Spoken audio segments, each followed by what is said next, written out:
Varicose veins తో బాధపడుతున్నారా? దసరా సందర్భంగా ఉచిత కన్సల్టేషన్, సర్జరీపై 20% వరకు డిస్కౌంట్.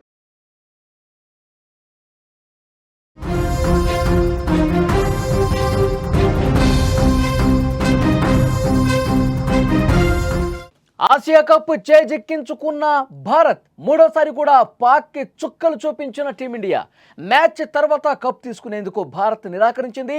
విజేతగా నిలిచిన ఆసియా కప్ ట్రోఫీ తీసుకోలేదు భారత్. పాకిస్తాన్ మంత్రి మోసిన్ నఖ్వీ చేతుల మీదుగా తీసుకోవటం ఇష్టం లేక ట్రోఫీని తిరస్కరించింది భారత్. పోడియం వద్దకు రాకుండా డగౌట్లోనే కూర్చున్నారు ప్లేయర్స్ అందరూ. కప్ తీసుకోకుండా పోడియం వద్ద సంబరాలు చేసుకున్నటువంటి దృశ్యాలు కూడా మీరు చూస్తున్నారు. క్రికెట్ అభిమానులను ఉర్రూతలొగించిన ఆసియా కప్ ఫైనల్లో టీమిండియా మరోసారి తన ఆధిపత్యాన్ని నిరూపించుకుంది.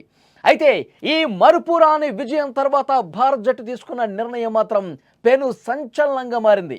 41 ఏళ్ల తర్వాత ఆసియా కప్ టోర్నీ చరిత్రలోనే తొలిసారి ఫైనల్లో తలపడ్డ భారత్ పాకిస్తాన్ మధ్య జరిగిన ఈ పోరులో చివరి ఓవర్లో 5 వికెట్ల తేడాతో అద్భుతమైనటువంటి విజయం నమోదు చేసి ఇండియా 9వ టైటిల్ని కైవసం చేసుకుంది. ఈ విజయం కంటే ఆ తర్వాత భారత ఆటగాళ్లు తీసుకున్న ట్రోఫీ నిరాకరణ ఏదైతే ఉందో ఆ నిర్ణయం ఇప్పుడు దేశ ప్రజలకు ఇంకా ఆనందాన్ని పెంచిందని చెప్పాలి, సంతోషాన్ని రెట్టింపు చేసిందని చెప్పాలి. విజయం తర్వాత జరిగే పోడియం ప్రజెంటేషన్ కోసం పాకిస్తాన్ మంత్రి, ఆసియా క్రికెట్ కౌన్సిల్ అధ్యక్షుడైన మోసిన్ నఖ్వీ వేదిక మీదకి చేరుకున్నారు. కానీ టీమిండియా ఆటగాళ్లు మాత్రం డగౌట్లోనే ఉండిపోయారు. పాక్ మంత్రి నఖ్వీ చేతుల మీదుగా ట్రోఫీ మెడల్స్ తీసుకోవడానికి భారత జట్టు నిరాకరించింది. వాళ్ళతో షేక్ హ్యాండ్ ఇవ్వటానికే ఒప్పుకోలేదు. మనం వాళ్ళ చేతులతో ట్రోఫీని ఎలా తీసుకుంటాం? మన మీద యుద్ధానికి వచ్చినటువంటి దేశానికి సంబంధించిన వ్యక్తితో, మన మీద యుద్ధం చేసి మనల్ని గాయపరుస్తున్నటువంటి వాళ్ళతో మనం ఎందుకు ట్రోఫీ తీసుకోవాలి? వాళ్ళ చేతుల మీదుగా మనం ట్రోఫీ తీసుకోవటమా? అసలు వాళ్ళ ఆటగాళ్లతో షేక్ హ్యాండే కలపలేదు. వాళ్ళ ట్రోఫీ మనకి, వాళ్ళ చేతులతో ఇచ్చే ట్రోఫీ మనకెందుకు అంటూ మనం పూర్తిగా నిరాకరించేశాం. పాక్ మంత్రి వెయిట్ చేశాడు, ఆసియా కప్ అధ్యక్షుడు వెయిట్ చేశాడు అక్కడ మన కోసం. వీళ్ళు వస్తారేమో, ట్రోఫీ ఇవ్వాలేమో అని చెప్పి వెయిట్ చేశారు. కానీ వాడికి అర్థమైపోయింది, ఎప్పుడైతే మనం ఒక డెసిషన్ క్లియర్ కట్గా తీసుకొని మనం రాలేదో, ట్రోఫీ తీసుకోవటానికి, నీ చేతుల మీదుగా ట్రోఫీ తీసుకోవటానికి మాకు ఇష్టం లేదని చెప్పి ఖరాఖండిగా చెప్పామో, వెయిట్ చేసి చేసి వెనుదిరిగి వెళ్ళిపోయినటువంటి పరిస్థితి ఉంది. పోడియం వద్ద చాలాసేపే వెయిట్ చేశాడు. భారత ఆటగాళ్ళ నుంచి కనీసం స్పందన రాలా. దీంతో నిస్సత్తువుగా ట్రోఫీని తీసుకొని ఆయన వెనుదిరిగాడు. భారత జట్టు ట్రోఫీని నిరాకరించినట్లు ప్రజెంటేటర్ అధికారికంగా ప్రకటించాల్సినటువంటి పరిస్థితి వచ్చింది. అలా ప్రకటన వచ్చిందో లేదో క్రికెట్ చరిత్రలోనే ఇలా జరగటం ఒక ఫస్ట్ టైం డెసిషన్గా చెప్తా ఉన్నారు. ఎప్పుడైతే ప్రజెంటేటర్ ఈ విషయాన్ని చెప్పాడో, భారత్ ఈ ట్రోఫీని తీసుకోవటానికి ఇప్పుడు నిరాకరించిందని ఒక డెసిషన్ వచ్చిందో, యావత్ భారతావని మొత్తం కూడా అప్పుడు నిజమైనటువంటి ఆనందంతో, అప్పుడు నిజమైనటువంటి విజయోత్సాహంతో సంబరాలు చేసుకున్న పరిస్థితి. కరెక్ట్ డెసిషన్ తీసుకున్నారు. వాళ్ళ చేతుల మీదుగా మనం ట్రోఫీ తీసుకోకపోవటమే సరైనటువంటి నిర్ణయం అంటూ అప్పుడు బాణాసంచా కాల్చారు. అప్పుడు విజయ సంబరాలు చేసుకున్నారు.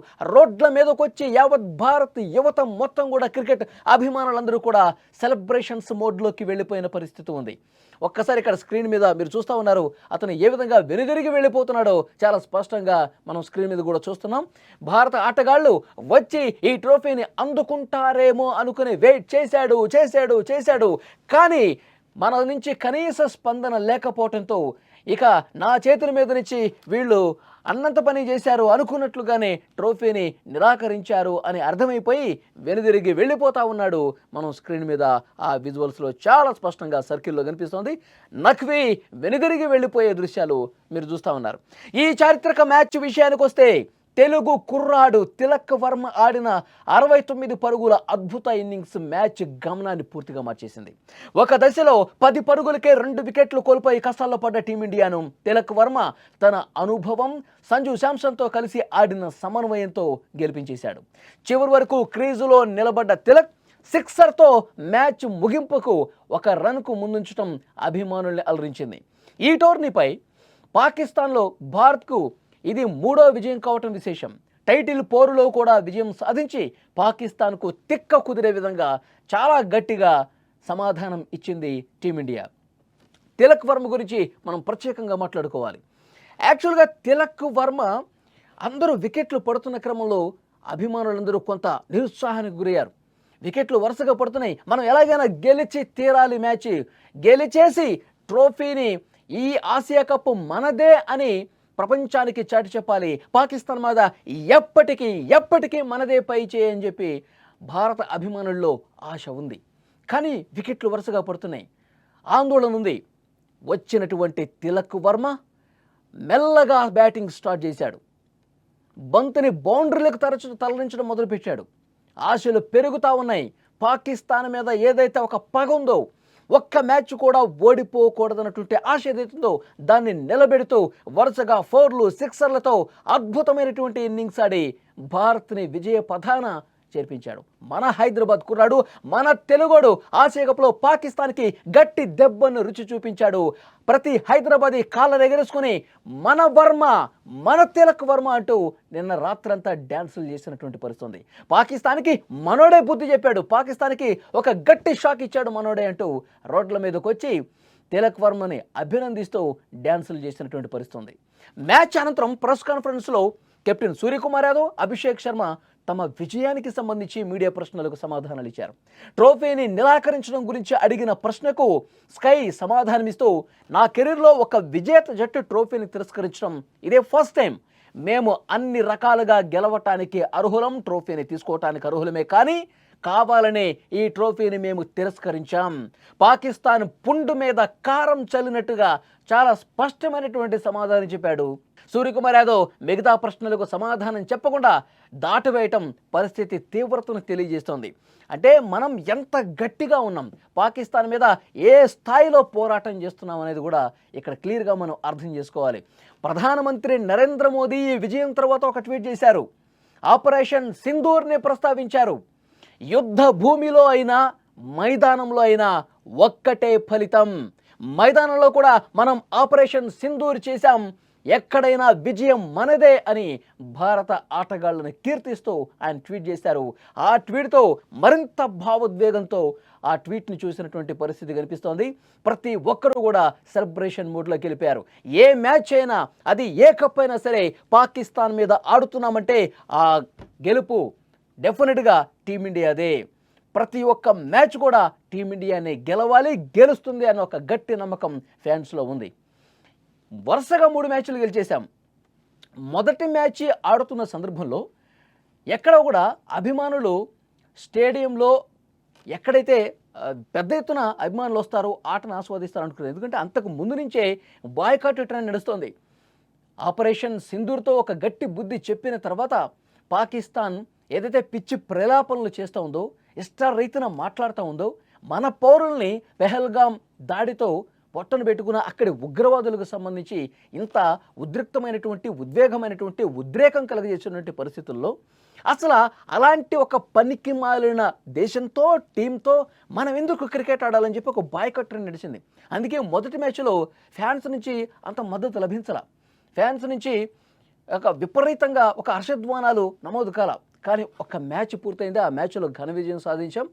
ఆ తర్వాత పరిస్థితులు అర్థమైపోయింది.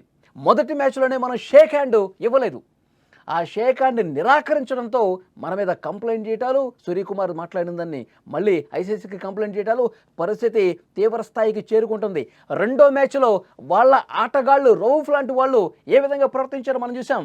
ఆపరేషన్ సింధూర్ను గుర్తు చేసే విధంగా ఏవో మన యుద్ధ విమానాలు కిందకి కూలిపోయినట్టుగా సంజ్ఞలు చేసి, సంకేతాలు చేసి మైదానంలో వెకిలి చేష్టలు చేశారు. మనం మ్యాచ్ అద్భుతంగా ఆడి దెబ్బ కొట్టాం. మన దృష్టి అంతా మ్యాచ్ మీదే ఉంది, మన దేశం గెలవాలన్న దాని మీదే ఉంది. వాళ్ళు రెచ్చగొట్టే విధంగా మాట్లాడారు. ఎక్కడా కూడా మనం వెనక్కి తగ్గలేదు, అద్భుతంగా ఆడి విజయం సాధించాం. ఇక చచ్చి చెడి ఫైనల్కి వచ్చింది పాకిస్తాన్. బంగ్లాదేశ్ గెలిచి ఆ తర్వాత ఫైనల్కి వచ్చింది. ఫైనల్లో కూడా అద్భుతమైనటువంటి ఆట తీరును ప్రదర్శించి ఎట్టి పరిస్థితుల్లో గెలవాలని చాలా పట్టుదలతో ఆడాం. అద్భుత విజయం నమోదు చేశాం. ముందే ప్లాన్ చేసుకున్నాం. నఖ్వీ ట్రోఫీ ఇవ్వడానికి సిద్ధంగా ఉంటాడు. ఆసియా కప్ అధ్యక్షుడు, పాకిస్తాన్ మంత్రి నఖ్వీ ఇస్తాడని చెప్పి ఆల్రెడీ షెడ్యూల్ రెడీ అయిపోయింది. అతని చేతుల మీదుగా మనం ఎట్టి పరిస్థితుల్లో తీసుకోవద్దని చెప్పి ఒక ప్లానింగ్తోనే ఉన్నాం. అనుకున్నట్టుగానే టీమిండియా ప్లేయర్స్ ఎవ్వరూ కూడా అతను ట్రోఫీ ఇవ్వటానికి వచ్చినప్పుడు కనీసం అంటే కనీస స్పందన చేయలా. ఎప్పుడైతే ప్రజెంటేటర్ చెప్పాడో ఈ ట్రోఫీని భారత ఆటగాళ్ళు తీసుకోవటానికి నిరాకరిస్తున్నారు అని చెప్పారో అప్పుడు అసలైనటువంటి విజయోత్సాహం ప్రతి ఒక్కరిలో కనిపించింది. అంతకుముందు అందరూ ఉత్కంఠగా వెయిట్ చేశారు, ట్రోఫీ ఏమైనా తీసుకుంటారా అని చెప్పి. విజయం సాధించినప్పుడు కూడా పెద్దగా సంబరాలు చేసుకున్నటువంటి భారత అభిమానులు ఎప్పుడైతే నిరాకరించారో, ట్రోఫీ లేకుండానే సెలబ్రేషన్స్ చేసుకున్నారో భారత ఆటగాళ్ళు మైదానంలో, అప్పుడు దేశం మొత్తం కూడా ఎగిరి గంతేసి ఒక్కసారిగా పెద్ద ఎత్తున సెలబ్రేషన్స్ చేసుకునే పరిస్థితుంది. ప్రతి ఒక్కరి కళ్ళల్లో ఆనందం, విజయం కనిపించింది.